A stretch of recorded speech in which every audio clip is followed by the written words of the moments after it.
जैसे सिद्ध भगवान। इसमें तो नियम सार की गाथा एक बहुत अच्छी है, जिसमें ये स्पष्ट रूप से बताते हैं कि जैसे सिद्ध भगवान है वैसे ही भव में लीन संसारी जीव है। गाथा ऐसी है, 48 नंबर की है कि 47। जारिसिया सिद्धप्पा भवमल्लीय जीव तारिसा होन्ति जर मरण जन्म मुक्का 8 गुणालंकिया जेण। जिस प्रकार सिद्ध महाराज सिद्ध शिला पर हैं, किस प्रकार हैं तो ये देखो इसमें दिए निकम्मा। निकम्मा शब्द लोक में किस चीज के लिए, अपन किसी को निकम्मा बोल दें तो क्या हो जाता है कि भाई अपन निकम्मा गलत शब्द में प्रयोग करते हैं कि कुछ करता नहीं है इसलिए निकम्मा। कह रहे नहीं, कुछ कर्म का संबंध नहीं है इसलिए। देखो निकम्मा शब्द का अर्थ दिया ना, हाँ, कर्मों से रहित हैं इसलिए निकल गए हैं कर्म जिनसे, वे निष्कर्म अवस्था। इसको अगर संस्कृत में कहेंगे तो निष्कर्माण, नीचे संस्कृत छाया दी ना, निकम्मा शब्द का अर्थ होता है निष्कर्माण। कर्माण शब्द लिया ना कि जिनसे कर्म का समूह निकल गया है। एक क्षेत्राव कहा था तो निकल गया।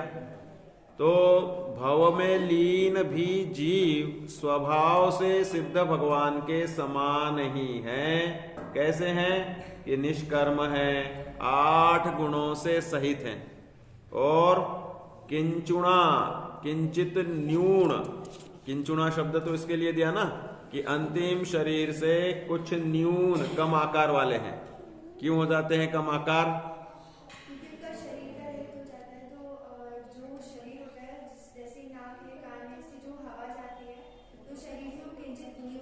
पोले अवयव जितने हैं, पोले अवयव मतलब जिसमें गैप है, जैसे अपनी उंगलियां एकदम ऐसे पूरी की पूरी चिपकी हुई रहती क्या? नहीं।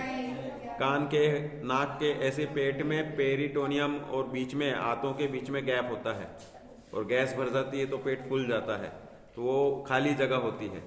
तो कहने का तात्पर्य जितने भी ऐसे जो वायु के या पोले स्थान हैं, वे स्थान ठोस हो जाने के कारण वे किंचित न्यून पुरुषाकार पने को प्राप्त हो जाते हैं। तो अब इसमें ये विशेष बात ये बता रहे, ये हो गया किंचुणा हो गया, फिर लोक के अग्रभाग में स्थित है, ये तो उनका एरिया हो गया। इसमें तो कोई दिक्कत नहीं, इसमें तो हमेशा ही अंतर रहेगा। जब तक हम लोकाग्र में नहीं पहुंचेंगे तब तक यहाँ पर क्षेत्र का अंतर हमेशा रहेगा। इसमें समानता नहीं होगी, समानता स्वभाव की होगी। द्रव्य, क्षेत्र, काल और भाव सबके 4 चतुष्टय होते हैं। इनको क्या बोलते हैं? स्व चतुष्टय और पर चतुष्टय। हमारा द्रव्य क्षेत्र काल भाव क्या है और सिद्धों का द्रव्य क्षेत्र काल भाव क्या है? हम जीव द्रव्य, वे भी जीव द्रव्य।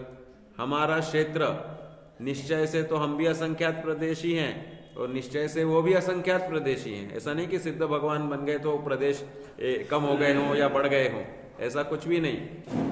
तो व्यवहार से लेकिन उनका रहने का क्षेत्र की जब चर्चा करेंगे तो लोकाग्र में रहते हैं और हम तुम कहाँ रहते हैं? मध्य लोक में है वर्तमान में। आगे देवगति में जाए तो लोकाग्र से तो नीचे ही रहेंगे ना। लोकाग्र पे जाएंगे अगर तो या तो निगोदिया बन के जाना पड़ेगा या 5 स्थावर, ये ठसाठस भरे हैं सूक्ष्म 5 स्थावर, उसमें वनस्पति का एक तो निगोदिया कहलाते हैं, साधारण वनस्पति का एक को निगोदिया कहते हैं। ठीक है, तो ये सूक्ष्म जितने भी 5 स्थावर हैं ये सर्वलोक में ठसाठस भरे, सिर्फ निगोदिया ही भरे, सो बात नहीं है। तो वे लोकाग्र में निगोदिया भी सिद्धों के प्रदेश में है और निगोद के अलावा दूसरा कोई जीव नहीं है कंपैरेबल की जो अनंत दुखी हो। सबसे ज्यादा 3 लोक में दुख है तो वह निगोदवासी को है। किसका दुख है साहब? उनको तो जानने देखने के लिए ताकत ही नहीं है, बेहोश हो रहे हैं वो तो। ज्ञानी बहुत अल्प है, अक्षर के अनंत में भाग है। कह रहे भाव कलंक की प्रचुरता का दुख निगोद में है। उनकी कषाय, उनका समग्र रूप से तीव्र दुख किससे होता है और सुख किससे होता है? चारित्र से होता है। चारित्र मोह की तीव्रता से दुख होता है। चारित्र गुण का निर्मलपना प्रकट होता है तो अनंत सुख होता है। ठीक है ना? तो तो जितनी जितनी कषाय कम होती जाती है उतने उतने हम सुखी हो जाते हैं। भाई जिसका धन के प्रति मोह नष्ट हो गया, जैसे बनारसी दास जी का आता है ना कि बनारसी दास जी का इतना धन के प्रति महत्व कम था कि उनके जीवन में वो अनेकों बार व्यापारी बन के अच्छे सफल भी रहे और बहुत बार उसी जीवन में बहुत बार फेल भी हुए। और वो कथा आती है, उनकी कथा मतलब सच्ची घटना। आगरा में उनकी दुकान थी कपड़े की और वे विश्राम कर रहे थे, रात्रि के समय 3 चोर घुस गए और घुस करके सब कपड़ा बांध बांध के, गट्ठर बांध बांध के ले जाने लगे। एक ने दूसरे को रख दिया, दूसरे ने तीसरे को, और तीसरे वाले का गट्ठर रखने के लिए कोई था ही नहीं, तो फिर कौन रखे? हाँ बोलो, ऐसा कोई कर सकता है क्या? हम तो नहीं कर सकते ना अपनी। देखो इससे सिद्ध हो गया ना कि हमारा लोग बनारसी दास, हमें लॉजिक ही नहीं लगता है कि भाई ऐसे कैसे रख सकते हैं, लेकिन कर्म पे भरोसा था उनका। और आपके दिल्ली की इसकी भी घटना है ना कोई, कि एक सेठ थे जिनको मुगल सम्राट सब लूटने आए थे, कोई मुगल सेना आई थी, तो उनने सब खजाना खोल के और उस पे जमीनों पे बिखरा के और दे दिया, बोले ले जाओ इसको सब। तो बोले मैंने अपनी संपत्ति जो भी रखी है, कुछ राजा हसरज राय वगैरह थे जिन्होंने भी चांदनी चौक का मंदिर या कोई मंदिर बनाया है, उसी गली में कोई है।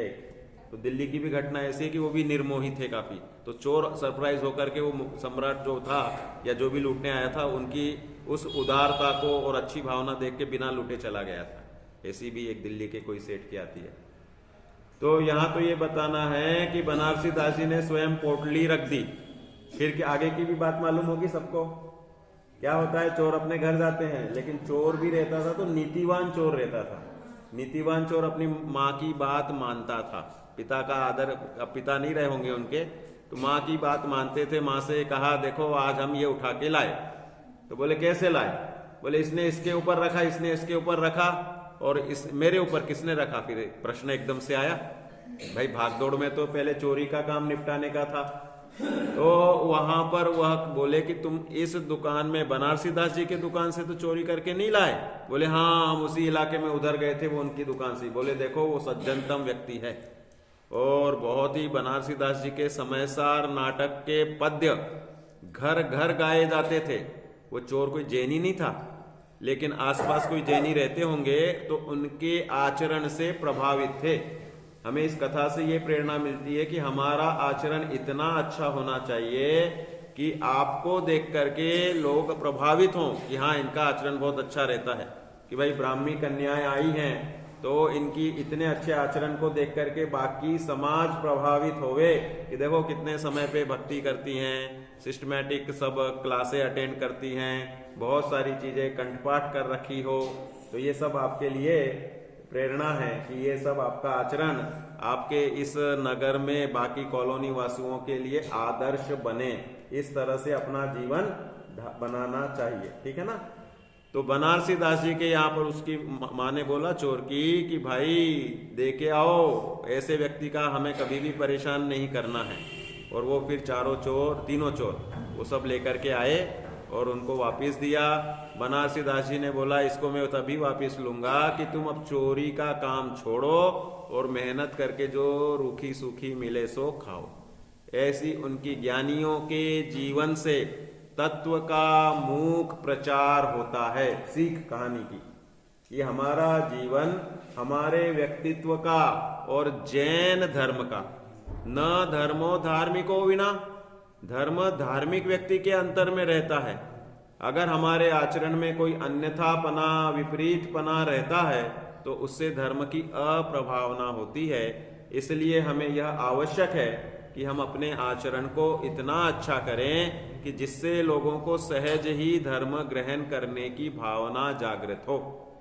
तो यहाँ पर यही बता रहे कि भाई हमें जो यहाँ मध्य लोक में है तो द्रव्य, क्षेत्र, काल, भाव, 4 चीजों से हम कंपैरिजन कर रहे हैं कि सिद्धों का द्रव्य और हमारा द्रव्य निश्चय ने से तो एक सा है, व्यवहार ने से उनके द्रव्य में शुद्ध पर्याय हैं और हमारे द्रव्य में अशुद्ध पर्याय है। राग द्वेष से मलिन हो रही है परिणति मेरी, आचार्य अमृतचंद्र देव लिखते हैं। तो कह रहे हैं कि राग द्वेष में होने से हमारा व्यवहार से द्रव्य मलिन है, निश्चय से तो एक सा है।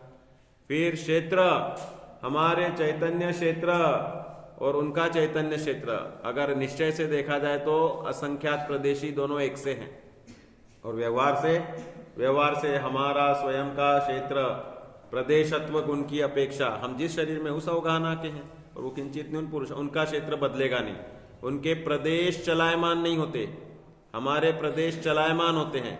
मध्य के 8 प्रदेश अपने देह के वे अचल प्रदेश कहलाते हैं, और बाकी अपने देह के प्रदेश सकंप होते हैं और परिवर्तित होते रहते हैं, अखंडित रहते हुए, ये भी उल्लेख आता है।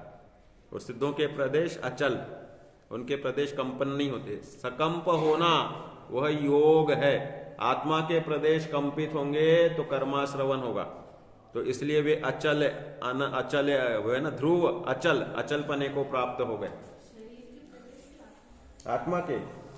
आत्मा के प्रदेश ज्ञान शरीर है ना, सिद्धों का शरीर कौन सा है भाई? अशरीरी सिद्ध भगवान, आदर्श तुम्ही मेरे, तो ज्ञान शरीरी है। ज्ञान शरीरी कोई ज्ञान शरीर होता है क्या?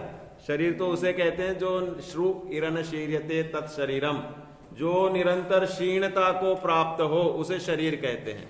संसारी जीव शरीर के बिना की आत्मा की कल्पना ही नहीं कर सकता, तो कह रहे हैं कि भाई सिद्ध महाराज को भी शरीर बनाओ कोई ना कोई, तो कह रहे हैं ज्ञान का शरीर है, सुख का शरीर है, अनंत गुणों का शरीर है ना, इस तरह से बोल सकते हैं ना, अनंत शक्ति का शरीर है। तो वो शरीर औपचारिक शरीर है, शरीर थोड़ी है वो। जैसे गतियां कितनी होती हैं, फिर पंचम गति मिटे शुभाशुभ का लेखा, ऐसा भी बोलते हैं ना। तो पंचम गति कैसे बोल दिया सिद्ध भगवान को? बोलो बोलो बोलो।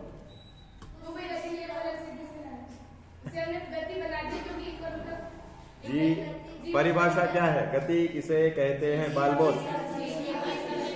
हाँ, तो अवस्था विशेष है ना जीव की, वो भी, लेकिन इसकी परिभाषा ये सही नहीं है। जब हमें संसारी गति बतानी ना, तो अब हम द्रव्य संग्रह पढ़ रहे हैं, तो गति नाम कर्म के उदय के कारण होने वाली जीव की अवस्था विशेष को गति कहते हैं। तो गति कितनी है? गति नाम कर्म 4 जगह ही पाई जाती है।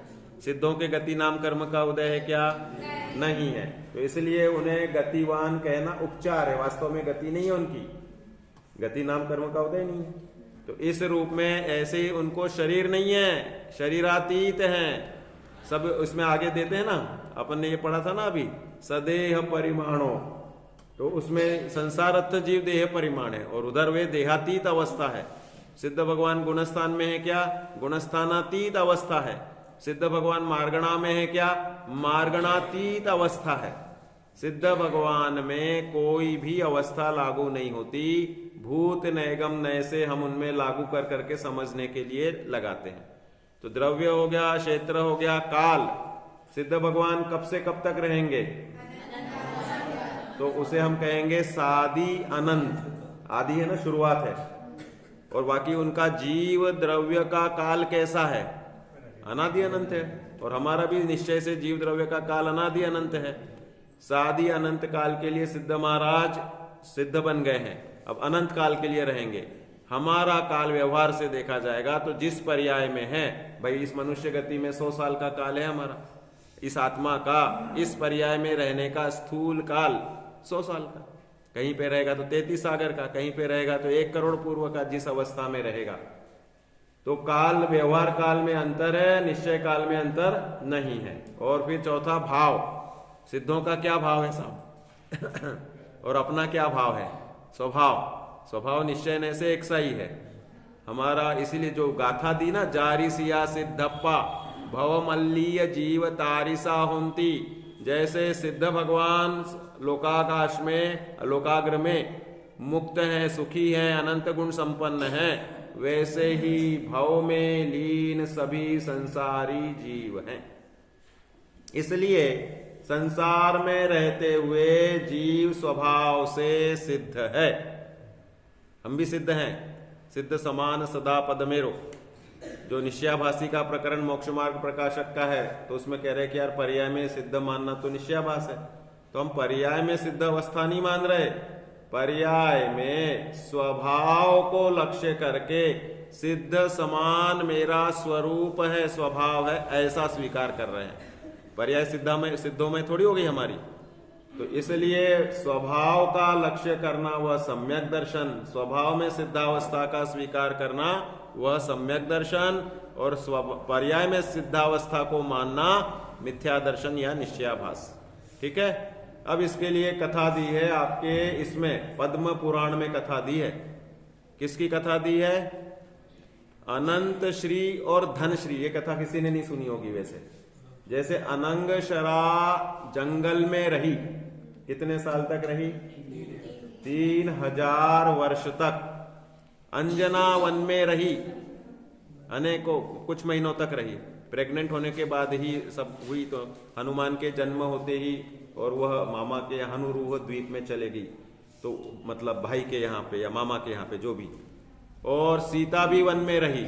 वनगामिनी सतिया खूब है। अनंतमती को भी वन में रहना पड़ा, चंदना को भी रहना पड़ा, है ना, अनेक सती स्त्रियों की है। तो धनश्री और अनंतश्री नाम की 2 बहनें थी, और दोनों बहनें बहुत सुंदर थी। सुंदर थी तो जैसे कि उसमें अनंगशरा के ऊपर विद्याधर रिझा था, ऐसे ही इन दोनों के ऊपर एक विद्याधर रीझ गया। विद्याधर रीझ गया तो उस विद्याधर ने अपनी मतलब इनको लेकर के किडनैप करने लगे कि विवाह करके मैं साथ में रहूंगा, रखूंगा।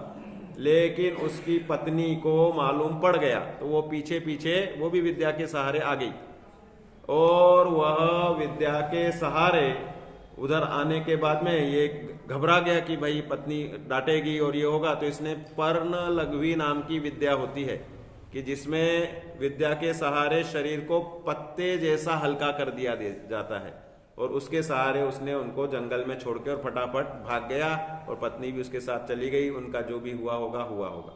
अब ये दोनों कन्याएं जंगल में अकेले रह गई। इनका उल्लेख भी है उसमें। धनश्री और अनंतश्री नाम की दोनों कन्याएं जंगल में अकेले रह गई। दोनों धार्मिक थी, पंच परमेष्टि की आराधक थी। ऐसा प्रसंग बनने पर क्या करना चाहिए? जब कभी ऐसा अब उधर बन गया उनका प्रसंग, तो उन्होंने तुरंत ही धर्म ध्यान में जीवन अपनाया। पूर्व पुण्य के अनुसार भोजन की व्यवस्था होती है। भाई फल अधिक मिलना, आपको जाते जाते जंगल में कोई पेड़ मिला और वह पेड़ फलों से लदा हुआ मिला, तो ये आपका उस जाति का पुण्य का उदय है। और आप इधर उधर ढूंढ रहे, भूखे प्यासे हैं, जैसे एरोप्लेन वगैरह क्रैश हो जाते हैं ना, तो आती ही घटनाएं कभी कभी कि कुछ खाने नहीं मिल रहा है, तो फिर एक दूसरे का कोई मूत्र पीकर काम चलाते हैं, कोई दूसरे का चमड़ा खा के चला लेते हैं, मतलब अभक्ष्य वगैरह भक्षण कर लेते हैं। और कोई ऐसे भी रहते हैं कि सिर्फ पत्ते ही पत्ते खाते रहते हैं, और फिर बाद में तब तक उनकी वो सहायता पहुंच जाती है तो वो वैसे भी बच जाते हैं। ऐसे भी उदाहरण मिलते हैं। तो कहने का तात्पर्य ये कि दोनों कन्याओं ने, उनका आयु का उल्लेख नहीं आता कि कितने वर्षों तक वहां साधना की, लेकिन उनका पूरा जीवन वहीं पर जाने के बाद उनका मरण भी वहीं पर हुआ। किस किस का? अनंत श्री और धन श्री। अब दोनों मरकर के कहाँ पे? वहीं विशिष्ट स्वर्ग में देव बनी। देखो उनका पूरा का पूरा विवरण, कुछ कुछ ऐसी चीजें आती ना, तो इनको नोट करना भी जरूरी रहता है। लिखने की आदत हमेशा डालो, और उसको ग्रंथ आधार के साथ डालो। तो उसमें कभी भी आप कोट करते हो तो ग्रंथाधार के साथ में ताकत किसकी मिलती है? आगम की ताकत मिलती है। आगम की ताकत के सामने 3 लोग की कोई भी ताकत खंडन नहीं कर सकती, क्योंकि आगम यह सर्वश्रेष्ठ हमारे लिए उपलब्ध कहो वो मतलब प्रमाण है। तो ऐसा होने के बाद में वो दोनों की दोनों स्वर्ग में देवियां बनी। देवियां बनने के बाद में वह दोनों की दोनों देवी बनने के बाद में सम्यक दृष्टि कोई उसकी महारिद्धि वाली देव की देवियां बनी। और देवी बनने के बाद अष्टानिका पर्व आया। अष्टानिका पर्व के अंतर्गत है ये कहानी भी। तो सब देव नंदीश्वर जाते हैं, जिसमें सम्यक दृष्टि देव विशेष रूप से जाते हैं। तो वह भी उनके साथ में नंदीश्वर में गई। नंदीश्वर में जाकर के और खूब धर्म की आराधना की और सम्यक दर्शन को प्राप्त किया। जैसे कि मैंने आपको बताया था कि भाई जो मिथ्या दृष्टि देव हैं वे सम्यक दर्शन को प्राप्त कर लेते हैं और सम्यक दृष्टि देवों के निमित्त से ही उनका वहां पर जाना होता है।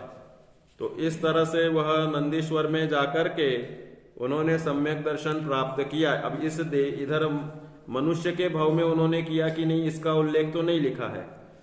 तो इस तरह से वह सम्यक दर्शन प्राप्त करने के बाद में, इस डायरी में नहीं होगी, दूसरी डायरी में रह गया वो, तो सम्यक दर्शन प्राप्त करने के बाद में वे दोनों की दोनों वहां से मनुष्य लोक में 2.5 द्वीप के अंदर आई और एक मुनिराज के पास में जाकर बोला कि हमें बताइए हमारे कितने भव बाकी हैं। तो उन्होंने बोला अब से 4थे भव में तुम मोक्ष को प्राप्त होगी, 4थे भव में। तो 4थे भव में मोक्ष प्राप्त होंगी। तो दोनों देवियां बहुत ही प्रमुदित हुई और एक दूसरे को उन्होंने सावधान होने के लिए प्रतिज्ञा ले ली आपस में कि भाई अगर जो भी हमारी आयु पहले होगी नष्ट होकर मनुष्य गति में पैदा होगा तो दूसरा उसको संबोधन देकर मदद करेगा। धर्मी आपस में साधर्मी मैत्री या वात्सल्य ये भव भवांतर तक टिकता है, इसलिए साधर्मियों में हमेशा धर्म चर्चा और वात्सल्यमय माहौल हमेशा होना चाहिए। उस स्वर्ग में की हुई प्रतिज्ञा के अनुसार इधर ये जो दूसरी कन्या थी वह एक राजा की, प्रतापी राजा की बहुत अच्छी सुंदर कन्या बनके और उसका जन्म हो गया। और जन्म होने के बाद में उसके स्वयंवर की तैयारी हुई और स्वयंवर में वह सबको देख करके पसंद करने के लिए कोशिश करने लगी। तो उतने में वह जो स्वर्ग की उसकी फ्रेंड थी वो साथ में आई और उसके कान में आकर के उसने बोला कि देखो मैं स्वर्ग से आई हूं और मैंने इस तरह से अपन ने पूर्व में प्रतिज्ञा की थी कि जो भी पहले जन्म लेगा उसको हम संबोधन दे करके और उसको मतलब मोक्ष मार्ग के सन्मुख करेंगे। ये वाली कहानी है, ये उत्तर पुराण की है, पद्म पुराण की नहीं है। और किसकी कन्या बनी वो मालूम? बलभद्र की कन्या बनी। कौन से? अनंत वीर्य नारायण और अपराजित बलभद्र की कहानी है ये। बलभद्र की विजया रानी थी और उसकी सुमति नाम की पुत्री बनी वो, जो स्वर्ग की देवी थी। और बलभद्र ने जब चारण रिद्धिधारी मुनिराज को आहार दिया तो देखा कि मेरी पुत्री बड़ी हो गई है तो इसका विवाह करना है, तो उन्होंने स्वयंवर का आयोजन किया। अब वह उसमें फिर उनका पूरा वर्णन दिया पूर्व भाव का कि वे अमित विक्रम राजा की और आनंदमती रानी की दोनों कन्याएं थी, धनश्री और अनंतश्री। और उन्होंने धर्म सुबह मतलब बचपन से ही धर्माराधना की। एक नंदन नाम के मुनिराज से उन्होंने अणुव्रतों का भी ग्रहण किया था, दोनों का। फिर बाद में किडनैप हुआ उनका वो विद्याधर, और विद्याधर का आने के बाद वन में छोड़ दिया। वन में ही दोनों ने संन्यास स्मरण किया और व्रत पालन से, उस पुण्य से सौधर्म, एक तो बनी सौधर्म इंद्र की नवमिका नाम की देवी और दूसरी बनी कुबेर की रति नाम की देवी। ये तो आगम में सेम टू सेम वर्णन मिलता है, मतलब इसलिए ये लिख लेना उचित है। तो कुबेर की रति नाम की और नवमिका नाम की सौधर्म इंद्र की देवी। मतलब स्वर्ग में ऐसा नहीं कि कंपलसरी वो बंधन में ही रहती है, दोनों देवियां मिलके अलग से इसमें ये दिया। दोनों नंदीश्वर में महामहायज्ञ देखने गई। यज्ञ मतलब पूजा, यज्ञ का अजैर यष्टव्यम, यज्ञ में अज से पूजा करनी चाहिए। अज मतलब जिसका जन्म नहीं होता, ऐसे धान का छिलका निकले हुए चावल से, ठीक है ना। तो नंदीश्वर में महामहायज्ञ देखने गई थी। वहां से आकर वन में 2.5 द्वीप के अंदर आई तो वन में धृतिसेन नाम के मुनिराज के पास पूछा कि हमारे कितने भव रहे। तो उन्होंने बताया कि अब जन्म से 4थे भव में तुम्हारी मुक्ति होगी। इसलिए जैसे ही यह बात मालूम पड़ी तो उन्होंने, वह दोनों कन्याओं ने एक दूसरे को वो कर दी थी। और उसके बाद की कहानी जो मैंने बताई तो उसको वह देवी ने आके बता दिया, तो उसने आर्य का दीक्षा ग्रहण कर ली। और फिर वहां से पुरुष वेद का उसका भाव हुआ। और फिर पुरुष वेद का भाव होने के बाद में देव बन के, और देव से फिर मनुष्य होकर फिर एक आध और देव का भाव, फिर मनुष्य, ऐसे चौथे भाव में वह मोक्ष को प्राप्त होती है। अब इसमें सिद्ध समान स्वभाव की महिमा विशेष है। देखो, जब भी कोई व्रतों का ग्रहण होता है तो नियम से उसके पहले मैं ज्ञानानंद स्वभावी आत्मा हूं, ऐसी सम्यक दर्शन की प्रवृत्ति होती ही होती है, तभी वे व्रत सम्यक पने को प्राप्त होते हैं। फिर आप कहते हो कि भाई सम्यक दर्शन हो गया तो फिर वो देवी कैसे बनी, क्योंकि सम्यक दृष्टि वाला जीव तो हमेशा पुरुष वेद में जाता है। तो ऐसा है, शायोपशमिक सम्यक दर्शन हो करके सहज छूटता है अनेकों बार। दृढ़ता यह मोक्ष मार्ग की विशेष नीड है। दृढ़ता नहीं होगी, सम्यक दर्शन दृढ़ नहीं होगा तो शयोपशम सम्यक दर्शन छूट जाता है।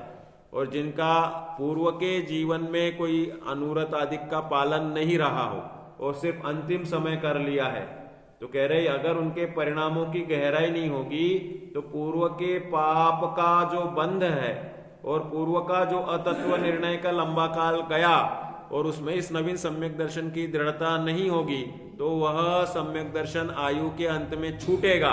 छूट करके वे नरक में जाएंगे। जैसे कि वह शायोपशमिक सम्यक दर्शन के धारी श्री कृष्ण नारायण, अगर वे सम्यक दर्शन के साथ जाते तो प्रथम नरक में जाते, वे तीसरे नरक में गए।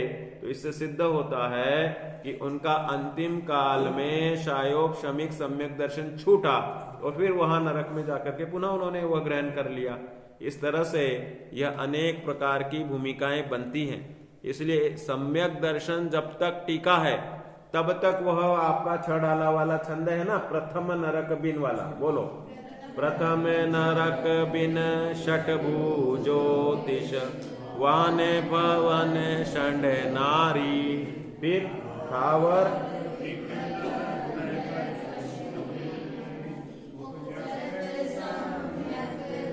हाँ, ये नियम कब तक है कि जब तक सम्यक दर्शन सुरक्षित है। सम्यक दृष्टि अगर मिथ्या दृष्टि बन गया तो कोई नियम नहीं, फिर वो प्रथम नरक से नीचे भी चला जाएगा। इसलिए सम्यक दर्शन को टिकाना यह पुरुषार्थ है। पुरुषार्थहीन अवस्था तो कहीं है ही नहीं। हमारे पास 5 समवाय में कौन सा समवाय है जो हम कर सकते हैं चेंज? 5 समवायों के नाम सुने किसी ने? नहीं सुने? नहीं सुने तो मैं बता देता हूं, सुन लो, कभी आएगा आपके इसमें विवरण में भी आएगा। 5 समवाय होते हैं जिनसे कार्य होते हैं। पहला समवाय है स्वभाव, दूसरा कौन सा है? पुरुषार्थ या स्वभाव को ही उपादान कहेंगे। फिर निमित्त और होनहार भवितव्यता और काल लब्धि, काल स्वकाल, कार्य होने का काल, कार्य होने योग्य जो होता है वह होनहार या भवितव्यता, और बाहरी मिलने वाला या अंतरंग रूप से मिलने वाला परद्रव्य वह निमित्त कहलाता है। और स्वभाव उपादान जिसमें होगा, इसका मोक्ष नहीं हो सकता क्योंकि पुद्गल में ज्ञान दर्शन आदि मोक्षावस्था कुछ नहीं है, जीव का ही मोक्ष होगा। स्वभाव सबके पास अनादि से है। और पुरुषार्थ वह करने योग्य जीव का कार्य है। जीव अपना पुरुषार्थ संभाल सकता है। 4 समवायों में उसे बाकी कुछ करने का है नहीं। 3 में कुछ नहीं कर सकता, काल लब्धि में कुछ नहीं, और होनहार में भी कुछ नहीं, और उसमें निमित्त में भी कुछ नहीं। जहां पुरुषार्थ जग गया तो समझ लो ये 3 समवाय उसके डन हो गए। ये तीनों समवाय पुरुषार्थ के आश्रय की मुख्यता रखते हैं। ऐसा नहीं कि काल लब्धि रोक देगी, पुरुषार्थ सम्यक होगा तो भी, तो ऐसा नहीं है। जहां जिसका सच्चा पुरुषार्थ होगा उसके अनंत भाव केवली भगवान देखते ही नहीं है। ये पुरुषार्थ की ओर से कथन। और काल लब्धि का जब कथन करना होता है तो कह देते हैं कि काल लब्धि बिना करोड़ों उपाय करो जीव का मोक्ष नहीं होगा। तो हमारी विवक्षा में ये रहना चाहिए कि हम सम्यक पुरुषार्थ करेंगे तो नियम से हमारी काल लब्धि भी आई, हमारी होनहार भी अच्छी है, और नियम से हमारा भव्यता का परिपाक होने से होनहार नियम से अच्छी है। इस तरह से, और निमित्त भी सब जुड़ जाएंगे। निमित्त तो वास्तव में देखा जाए तो अकिंचित कर है, उपस्थिति जिसकी हो वही निमित्त बन जाएगा। तो इस रूप में यह 5 समवाय में जब हमारा पुरुषार्थ जगता है उसी की प्रेरणा दी जाती है। इसलिए पुरुषार्थ सिद्धि उपाय में मैंने पहले भी बताया था शायद कि विपरीताभिनिवेशम नीरस्य सम्यक व्यवस्था निज तत्व यस तस्मात् अविचलनम स एव पुरुषार्थ सिद्धि उपायोयम। पुरुष अर्थात आत्मा, और इस आत्मा का जब विपरीत अभिप्राय नष्ट होकर अपने आत्म स्वरूप में एकाग्र होता है तो पुरुषार्थ सिद्धि की प्राप्ति होती है। पुरुष अर्थात आत्मा, अस्ति पुरुषचिद आत्मा विवर्जित स्पर्श रसगंध वर्णै गुण पर्याय समवेत समाहित समुदय व्यय द्रव्य। उत्पाद व्यय द्रव्य सहित है, गुण पर्याय सहित है, और अस्ति पुरुष चिदात्मा। पुरुष अर्थात चिदात्मा। पुरुष शब्द मतलब कोई पुरुष वेदी मनुष्य के लिए लिखा जा रहा है, सो बात नहीं है। पुरुष अर्थात शुद्धात्मा, चिदात्मा। वह स्पर्श रस गंध वर्ण से रहित है और उसकी प्राप्ति का उपाय वह पुरुषार्थ सिद्धि उपाय है। तो देखो अब यहां पर ये बता रहे हैं कि सिद्ध भगवान जैसे हैं वैसे ही भव में लीन जीव हैं, और जब यह जान लेता है कि मैं स्वभाव से सिद्ध समान हूं, वहीं पर इसका पुरुषार्थ प्रारंभ होता है। इसलिए सिद्धो विशेषण की बहुत महत्ता है। सिद्ध भगवान जैसा ही स्वरूप मेरा है, यह भान हुए बिना मोक्ष मार्ग प्रारंभ ही नहीं होगा। हमें यह मालूम पड़े कि भाई हम वैभव के धारी हैं। आपने करोड़पति रिक्शा वाला सुना होगा ना उदाहरण, हुकुमचंद भारिल्ल के प्रवचन सुने? कभी ने नाम सुना? किसी ने सुने? करोड़पति रिक्शा वाला प्रवचन थोड़ी सुना है, नहीं सुना, छोटा सा ही है कि भाई कोई दो मित्र थे, दोस्ती रहती ना बहुत सारी। मनुष्य गति में सामाजिकता है, सामाजिकता के कारण संगति का असर रहता है मनुष्य गति में। बहुत से पशु गति में बहुत से पशु एकल रहने वाले होते हैं, अकेले रहने वाले, तो उनमें सामाजिकता नहीं होती, तो एक दूसरे का असर नहीं आता है। मुनि एकल विहारी होते हैं और वे जनन लोकों से अप्रभावित रहने की वृत्ति रखते हैं और खुद का धर्म साधन करके मोक्ष जाने की ताकत रखते हैं। तो यहाँ पर मुनिराज को तो संग में जाना चाहिए ना, ताकि दोष न लगे। एकल विहारी तीर्थंकर होते हैं। हाँ, जिन कल्पी और स्थविर कल्पी दो प्रकार के मुनिराज होते हैं।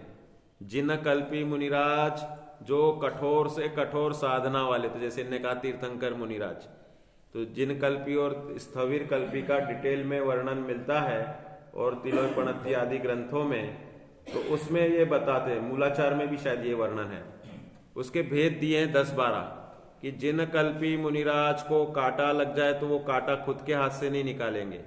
स्थविर कल्पी मुनिराज होंगे, वे उनको कांटा लग जाए तो खुद भी निकाल सकते हैं, श्रावक को भी बोल सकते हैं। स्थविर कल्पी मुनिराज कभी एकल विहारी नहीं होते, वे संघ में रहते हैं। स्थविर कल्पी मुनिराज अगर वन जंगल से या विहार कर रहे हैं तो विचार करके चलेंगे कि कहाँ सूर्यास्त होगा और कितने किलोमीटर चलें और कहाँ नगर है, तो हम वहां पे अपना रात्रि विश्राम के हिसाब से करें। और जिन कल्पी मुनिराज वन जंगल में चलेंगे और जहां रात्रि हो जाएगी वहीं पे खड़े रह जाएंगे या वहीं पे बैठ करके अपना ध्यान करेंगे। तो जिन कल्पी मुनिराज की चर्या कठोरतम होती है। आतापन योग करना, जानबूझ के सूर्य की रोशनी में पर्वत के चोटी पे जाकर के तपस्या करना, वो आपने भजन लिया होगा ना, ऐसे मुनिवर देखे वन में। तो क्या ग्रीष्म ऋतु में क्या करते हैं? ध्यान में। अब शिखर के ऊपर गर्मी में जाकर के बहुत तेज धूप में पत्थर तप जाते हैं। गिरनार जी के या बहुत से अपने तीर्थ क्षेत्र हैं पाषाणमय हैं, जहाँ पे पेड़ भी कम मिलते हैं। कुंडलपुर के बड़े बाबा का वो भी पाषाणमय है, अब धीरे धीरे वो वृक्षारोपण कर रहे हैं। तो कहने का तात्पर्य ग्रीष्म ऋतु में गर्मी में आतापन योग करना, ये किसका काम है? जिन कल्पी का। स्थविर कल्पी स्वयं के बलानुसार तपस्या करेंगे कि यार मेरे को गर्मी चढ़ जाती है तो मैं तो छाया के पेड़ में बैठ के ध्यान करूंगा, अध्ययन करूंगा। और शीत ऋतु दरिया किनारे और शीत सहे, तो वह जानबूझ के ऐसी तपस्या करने वाले जिन कल्पी होते हैं। और तीसरा, वर्षा ऋतु में तरुतल ठाड़े बूंद सहे छिन छिन में, ये करने वाले कौन होते हैं? जिन कल्पी। स्थविर कल्पी ऐसा शक्ति के अनुसार पुरुषार्थ करेंगे। जिन कल्पी तद्भव मोक्षगामी या अल्प भव मोक्षगामी होते हैं, और स्थविर कल्पी के अनेक भव भी हो सकते हैं। तो ऐसा पूरा इन दोनों में अंतर होता है। इसलिए एकल विहारी वाले जो मुनिराज हैं वह वर्तमान काल की अपेक्षा, हीन संवनन की अपेक्षा कहा जाता है कि मुनियों को एकाल विहारी नहीं होना चाहिए, चतुर्विध संग साथ में होना चाहिए। श्रावक, श्राविका और मुनि आरिका, इनको चतुर्विध संग बोलते हैं। तो एक मुनिराज अगर अकेले विहार करते तो उनके स्वच्छंद होने का प्रसंग बन सकता है, इसलिए उनको संघ में रहकर एक दूसरे के आचरण के ऊपर सहज ही पालन करना चाहिए। ये है, ठीक है ना। तो ये स्थविर कल्पी और जिन कल्पी मुनिराजों में इतना अंतर होता है। और भी अंतर दिए, बहुत सारे अंतर दिए हैं चर्या के अनुसार, कि कठोर साधना करते हैं वे जिन कल्पी होते हैं, जिनमें जिनेन्द्र भगवान की कल्पना। और स्थविर कल्पी जो है तो वे भी मुनिराज, वे भी 6वें 7वें गुणस्थान वाले हैं और वे भी अपने आत्म साधना में लीन रहते हैं, लेकिन उनका पुरुषार्थ जिन कल्पी के मुकाबले अल्प होता है। साधु परमेष्ठी में हम जो त्रिकालवर्ती समग्र साधुओं को नमस्कार करते हैं, उसमें ये सब जिन कल्पी, स्थविर कल्पी, सब जो अपने उस 28 मूल गुणों का निरतिचर पालन करते हैं, उन सबको हम वंदना करते हैं। वे हमारे भगवान हैं। परमेष्ठी किसे कहते हैं? भगवान को परमेष्ठी कहते हैं। परमेष्ठी है ना। आपके भगवान कितने हैं? अनंत सिद्ध भगवान तो है ही, वे पूर्ण भगवान हो गए। और आत्मा की अवस्था है ना आपके, वो है ना छंद, अरहंत सिद्धाचार्य पाठक साधु है परमेष्टिपन, सब आत्मा की अवस्थाएं आत्मा ही है शरण। ठीक है ना। तो अब इसमें अरहंत, सिद्ध और साधु, ये आंशिक सुख से, भरपूर सुख से प्राप्त हुए 3 परमेष्ठी हैं। और अरहंत और सिद्ध जो है ये पूर्ण अनंत सुख के धनी हैं। तो इसलिए हमारे लिए ये पूजनीय है पंच परमेष्ठी। ठीक है ना। तो इन पंच परमेष्ठी यही हमारे लिए शरण है। तो इसलिए यहां पर जो सिद्धों के स्वरूप से बात बता रहे कि जिनका सिद्धपने का भान हो गया, वे उस मार्ग में हैं पूर्णता की ओर, जिनकी शुरुआत हो गई है। ऐसे सभी संसारी जीव, अरहंतों को भी संसारी कहते हैं। क्यों कहते हैं? वेरी गुड, वेरी गुड, अच्छी बात है। और बाकी के लोगों को भी मालूम होता है क्या? ये 2-4 लोग बोल रहे हैं, बाकी के लोग इसी में रहते हैं ना। हाँ, जैसे आप बोल देते हो ना, इसने जो बताया वही इस तरह से मतलब सबका समर्थन हो जाता है। तो 4 घातिया कर्म नष्ट हो गए, लेकिन अघातिया है, आयु के कारण संसारी हैं, मनुष्य गति के जीव हैं अरंत, और उन्हें मुनिराज कहा जाता है। कौन से मुनिराज कहते हैं?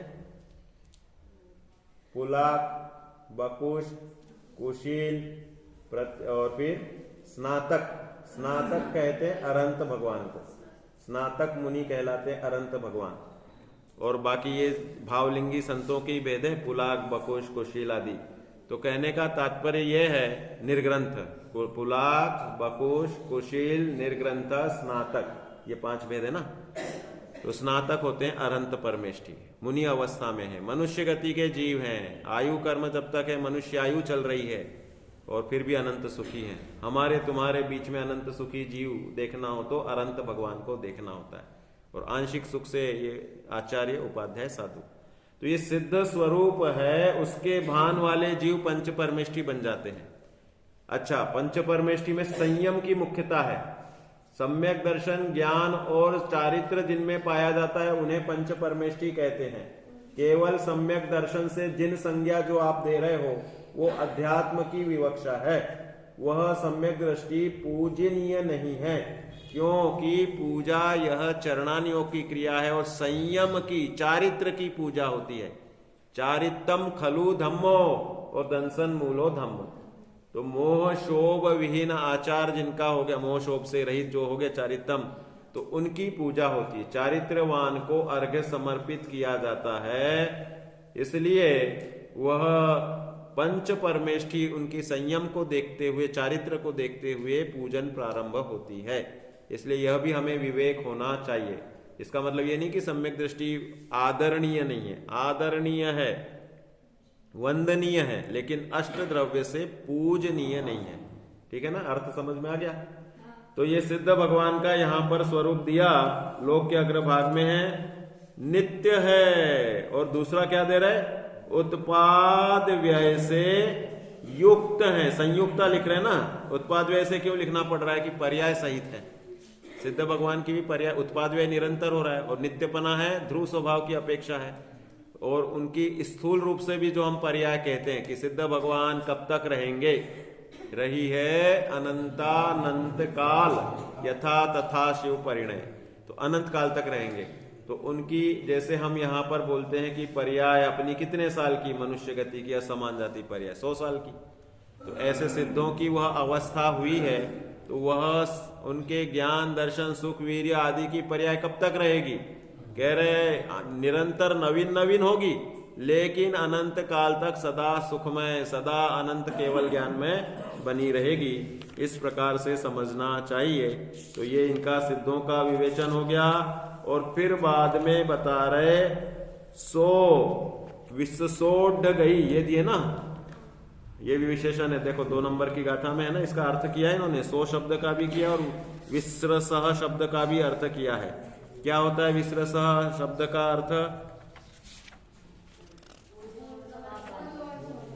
हाँ नहीं, विश्वसोढ़ गई, देखो विश्वसोढ़ गई, तो इसमें ले रहे हैं संस्कृत शब्द लिया विस्रसा ऊर्ध्व गति ही, और सहा, सहा मतलब शब्द से तो वह हो गया, वह मतलब जीव के लिए लिख रहे ना सिद्धो, और सो शब्द से वह, और विश्वसोढ़ गई।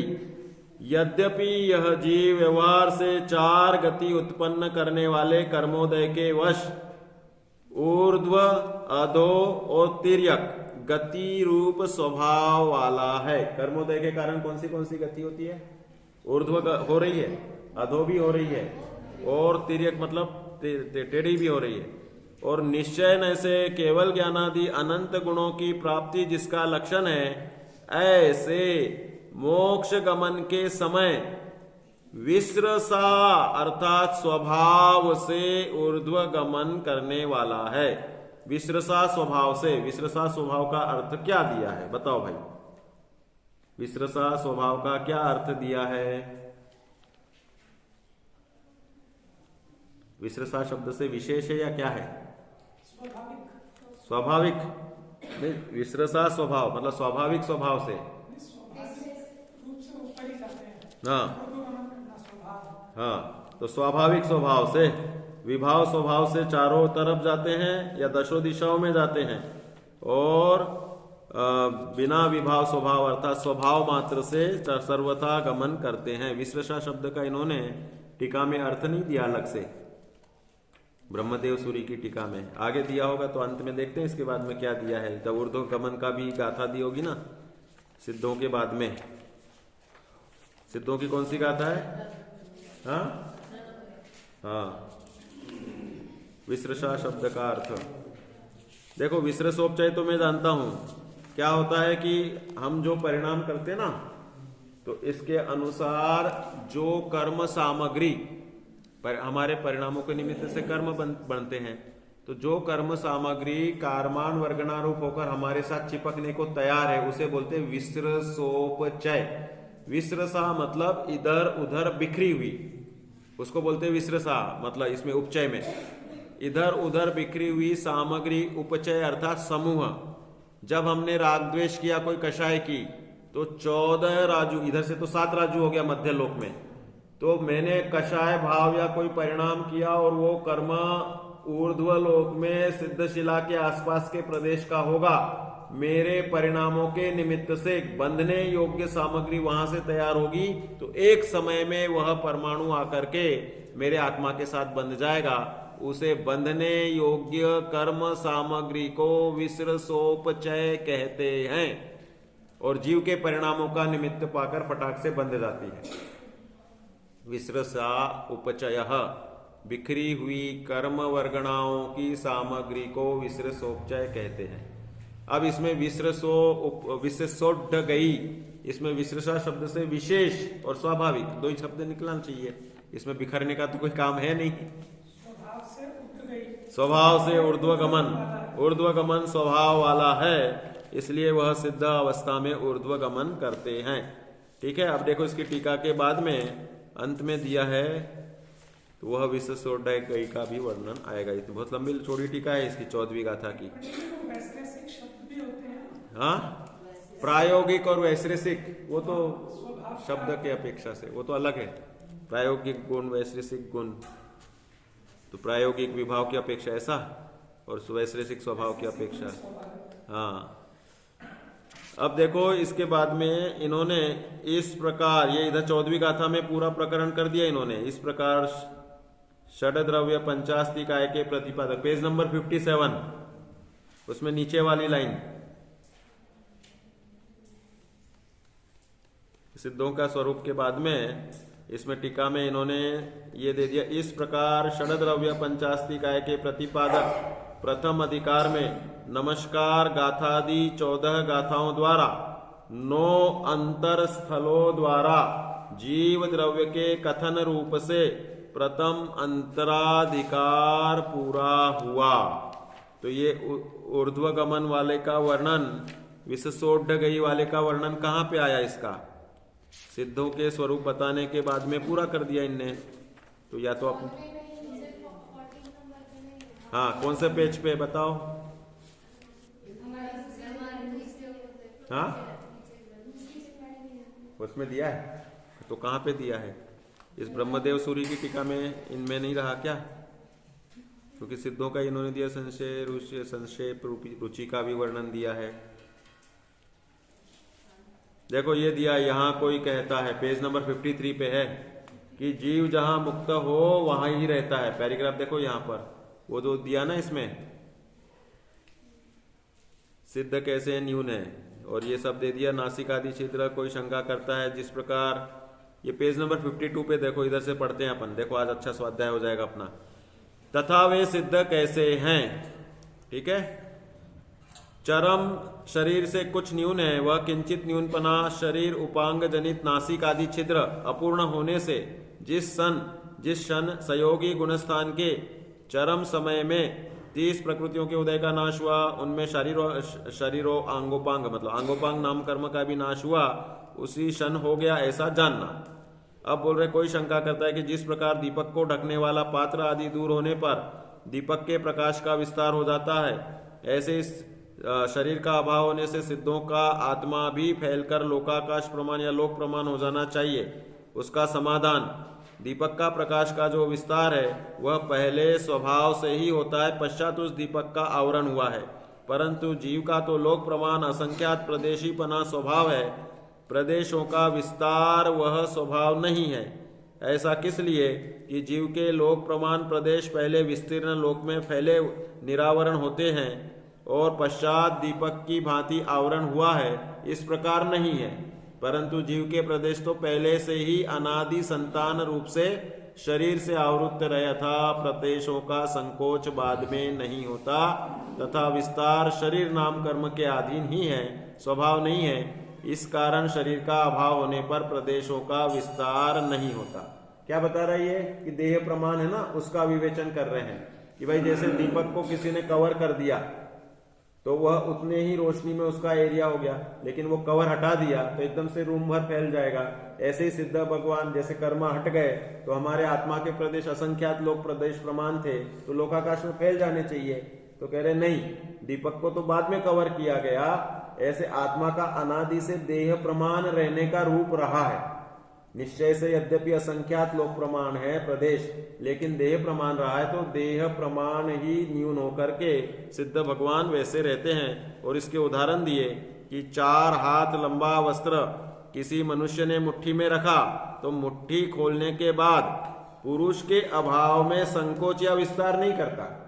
तो मुट्ठी में रख दिया, अब उसके बाद उसने ऐसे रख दिया तो उतना ही रहेगा और फैलने वाला एकदम से नहीं रहेगा। तो इसी तरह जीव भी हमेशा रहा। दूसरा दे रहे, गीली मिट्टी का बर्तन बनाते समय संकोच और विस्तार को प्राप्त होता है, लेकिन जब सूख जाएगा तो जल का अभाव होने से वो उतने ही आकार का रहेगा।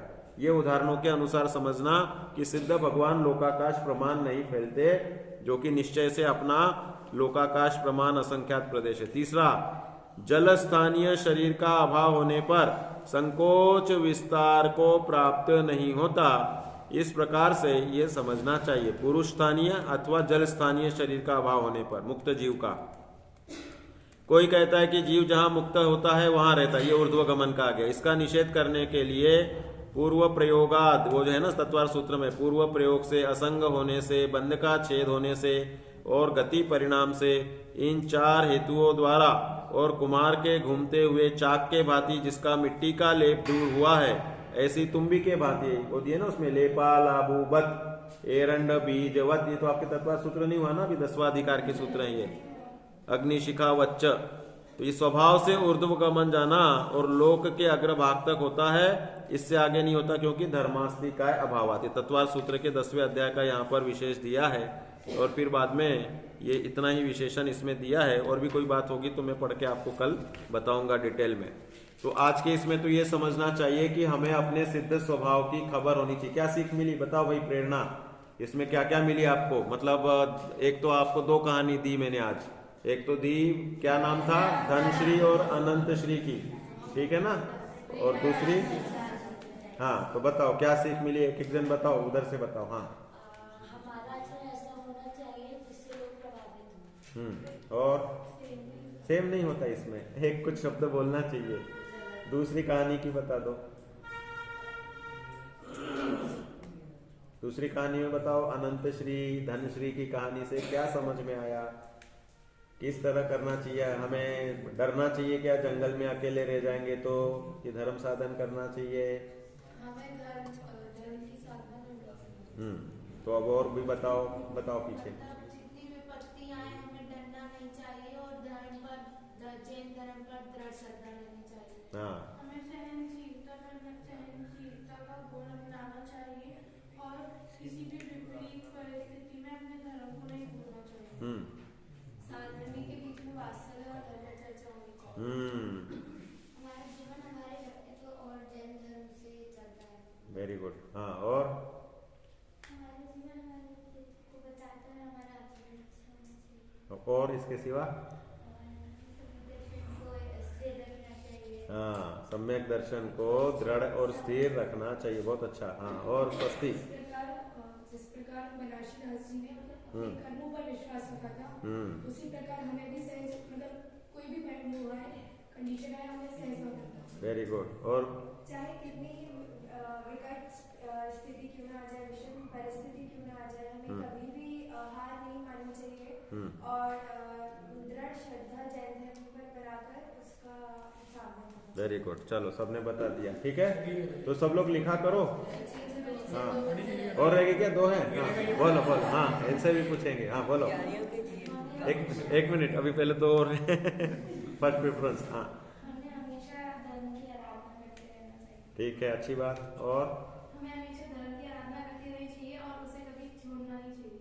ठीक है, एक लाइन और जोड़ दी। ठीक है, और क्या? हाँ बोलो भाई। ज्ञानियों के जीवन से मुक्त भावना होती है। हाँ, ज्ञानियों के जीवन से मुक्त प्रभाव, वही व्यक्तित्व, ज्ञानी का व्यक्तित्व ही तत्व का मुक्त प्रकाश है। बहुत अच्छी बात है, सबने अच्छा सोचा। पंडित जी, हाँ वो कहानी सुना रहे थे दादाजी वाली, वो हमने पूरी नहीं की। कौन सी दादाजी वाली? करोड़पति। करोड़पति वाली। हाँ हाँ हाँ, अरे वो रहेगी क्या? हाँ, करोड़पति रिक्शा वाला। 2 मित्र थे, दोनों मित्रों में अच्छा सब चल रहा था। तो एक बार क्या हुआ कि एक मित्र की समझ लो कि आयु कम हो गई, उसे कैंसर हो गया। कैंसर होकर के 4th स्टेज का कैंसर हुआ, तो उसे मालूम पड़ गया कि मैं 4 महीने से ज्यादा नहीं जीऊंगा। डॉक्टर बोल देते 4 महीने 6 महीने, 4th स्टेज का कैंसर। अगर कदाचित कोई औषधि कीमो रेडियो करेंगे, कीमोथेरेपी रेडियोथेरेपी, तो ज्यादा से ज्यादा 4 के महीने 6 महीने 8 महीने जी लेगा, लेकिन क्वालिटी ऑफ लाइफ बेकार हो जाएगी। तो उसने सोचा कि अब मेरे बेटे तो छोटे हैं, तो उसने अपने मित्र को बुला के बोला कि भाई देखो मेरा बच्चा तो अकेला है, पत्नी पहले ही मर चुकी है, ये अकेला रह जाएगा, तो तुम इसका ध्यान रखना, और ये मैं 1 करोड़ रुपए की FD तुम इसके लिए सब संपत्ति बेच के कर देता हूँ, इसके नाम से कर दी, और इसको FD करके इस बैंक में रख रहा हूँ, और 18 साल का हो जाएगा तब इसको इसका और भी ब्याज लग के मिलता जाएगा, तभी समझदार हो जाएगा, तो इसको यूज करने के लिए मिलता जाएगा। लेकिन अब आगे क्या हुआ, वो मर गए। मरने के बाद में वह बालक उस मित्र के यहाँ तो रहता था, लेकिन मित्र की पत्नी के व्यवहार से परेशान होकर उसने गुपचुप घर छोड़ के भग गया। अब वो दूसरे होटलों में जाकर बर्तन मांजने लग गया। अब वो बालक करोड़पति कहलाया कि क्या कहलाया? होटलों में जाकर बर्तन मांज रहा था, थोड़ा बहुत कहीं पढ़ लेता था, फिर धीरे धीरे बड़ा हो गया तो वो रिक्शा वाला बन गया, रिक्शा चलाने लग गया। 18 साल का हो गया। 18 साल का होने के बाद में वह रिक्शा चलाने लग गया, तो उस समय वह करोड़पति रिक्शा वाला है कि साधारण रिक्शा वाला है? उसको भान नहीं है ना, उसको खबर ही नहीं है। तो फिर इस मित्र ईमानदार था, तो उसने बहुत कोशिश की उस समय तो ढूंढने की, लेकिन वो तो छोटा बालक तो कुछ समझता नहीं। तो उसने सोचा कि आज उसका बर्थडे है और 18 साल का हो रहा है, तो उसने रेडियो, उस समय रेडियो चलते थे, अभी भी चलता है, एफएम वगैरह चलता है ना, लेकिन कम सुनते हैं लोग अब एफएम। अब तो ये होगा कि कोई गुम जाए तो व्हाट्सएप पे, इधर उधर फेसबुक पे, सब जगह इंस्टाग्राम पे, सब पे देते जाएंगे उसके विज्ञप्ति। तो फिर इसने रेडियो पे अनाउंसमेंट करवाया, पत्र इसमें पेपर्स में छपवाया, बड़े बड़े होर्डिंग्स में करके, पेपर में ऐड दे करके कि एक रमेश नाम का बालक जो 18 साल का आज हो रहा है, वह अनेक प्रकार से अपनी संपत्ति का धारक है, अमुक अमुक पिता का बेटा था, वह अपनी पहचान बता करके अमुक अमुक एड्रेस पर संपर्क करे, उसे उसकी संपत्ति सौंपनी है। तो इसके मित्र थे रिक्शा वालों के, आपस में चलता रहता है ना, पेपर वेपर देखते रहते हैं। बोले यार तेरा भी नाम तो रमेश है, तेरे पापा का नाम भी संपत राय है, तू जाकर के उधर मिल। भाई सामने वाले सेठ भी होशियार थे, बोले देखे तो वो पहुंच गया ऐसी कौतूहलवश, उसे कोई भरोसा नहीं था कि मेरा करोड़पति, अरे मैं तो होटलों में बर्तन मांज के बड़ा हुआ। अपने पुराने दिन याद आते हैं तो हमें 1 साल 2 साल के दिन थोड़ी याद आते हैं, 3 साल 4 साल के भी नहीं आते हैं। वो तो आई सीखा हो, या कोई टीचर के साथ कुछ अच्छे से, या तो टीचर ने मारा हो तो याद रह जाए, या टीचर ने पुचकारा हो तो याद रह जाए। हमें पहली, दूसरी, तीसरी, 5-6 साल के ये याद आते हैं, ऐसे एकदम से बचपन के ये थोड़ी आते कि 2 साल में मैं कैसे दिखता था, 1 साल में कैसे करता था। तो इस तरह से वह ज्ञान का शयोपशम हमारा अनेक अनेक अवस्थाओं में बदलता रहता है। किसी किसी को याद आना हो तो आ भी जाता है। तो उसे भरोसा था नहीं, और वो उस व्यक्ति के पास में उधर पहुंच गया। तो उन व्यक्ति ने बोला कि भाई तुम कहाँ पे थे? तो बोले साहब मैं तो इस होटल का याद है कि मैं इस होटल पे बर्तन मांजता था। तो उस होटल वाले को बुलवाया, पूछा कि ये बच्चा कहाँ से आया? बोले साहब ये अमुक अमुक गली से आया था और रोता हुआ मिला था, तो हमने दया करके इसको खाना पीना दे दिया और फिर इसको यहीं पे रख लिया था। तो फिर बोला कि इसके पीठ पे तिल है क्या, देखो जरा। तो पीठ पे तिल मिल गया। फिर बोला कि भाई उस समय इसको एक बार उसकी पत्नी ने मारा था तो जलने का निशान था। पहचान कैसे करेंगे व्यक्ति की? ये इसी से किया जाता है। पहले बैंक अकाउंट खुलते थे ना, तो इंट्रोड्यूसर की साइन होती थी और ये लिखा जाता था कि भाई आपके शरीर के पहचान के 2 चिन्ह लिखो कि जिससे हम मानेंगे कि आप वही अकाउंट वाले हो। तो इस तरह से उसकी पहचान की और गारंटी हो गई कि भाई ये वही लड़का है। उसको स्वयं को भान नहीं है, और उनने फिर उसे दिलासा दिलाया कि भाई देखो संपत राय जी थे, ऐसे सेठ थे, ऐसा उनका घर था, ऐसे मित्र थे, उनको ऐसी बीमारी हुई थी और मैं उनका ये हूँ। तो तुम्हारा अब 1 करोड़ का बैलेंस बैंक में है। अब वो 18 साल में ब्याज मिल के, अब तो ब्याज ही नहीं मिलता। पहले 14% 16% पर ईयर ब्याज लिया हमने बचपन में, 16% एफडी का ब्याज मिलता था। तो वह बोले कि अब तुम्हारे 5 करोड़ 10 करोड़ जितने हो गए इतने बैंक में हैं, और अब तुम घर जाओ क्योंकि आज तो शनिवार है, कोई कैश नहीं मिलने वाली है, सोमवार को मिलेगी। पहले बैंक, अब एटीएम, अब तो एटीएम चलने लगा। उदाहरण भी आउटडेटेड हो गए ना। कोई बोलेगा अरे एटीएम से जाके निकाल लो, क्या जरूरत है आपको, उनके पास कार्ड हो, ये हो, जो भी हो। तो बोले नहीं, पहले उधर पूरा होगा, तुम्हारा प्रूफ जमा होगा। तो अब वो घर आ गया, रविवार का दिन था। अब रविवार के दिन कैसा रहेगा उसका, क्या सेंटिमेंट्स रहेंगे उसके। उसको भी विश्वास हो गया कि मैं करोड़पति हूं। अब उसको जैसे ही वो वापस आ रहा था तो फटाक से एक आदमी ने रोका, रिक्शे वाले आ, कहाँ उधर जाएगा क्या, मेरे को ले चल। अब वो ले जाएगा क्या? वो बोल रहा है नहीं, मैं तो अब रिक्शा वाला नहीं, ऐसे हजारों रिक्शा खरीदने वाला बन गया हूं। इसलिए उसको अपने सत्ता का भान हुआ।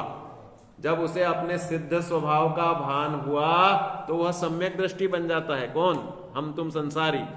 और जैसे उस करोड़पति वाले को करोड़ों रुपए का भान हुआ तो वह करोड़पति मान्यता में बन गया।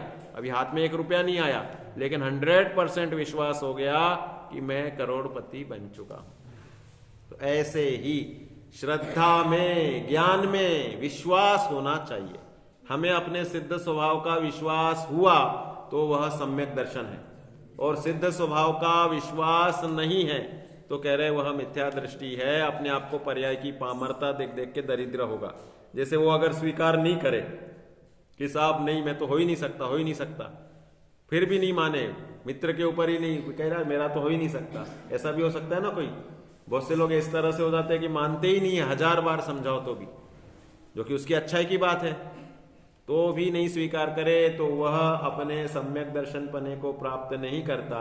ऐसे ही सिद्ध स्वरूप की बात को कदाचित उसे पेपर पढ़ने ही नहीं मिलता, उसके दोस्त बताते ही नहीं, वो आता ही नहीं, तो समय निकल जाता, सर रुका थोड़ी है, और चलता 10 साल निकल जाता, 15 साल। वो मित्र भी तो आयु अंत के, वो भी तो बूढ़ा होगा और वो भी मरेगा ना।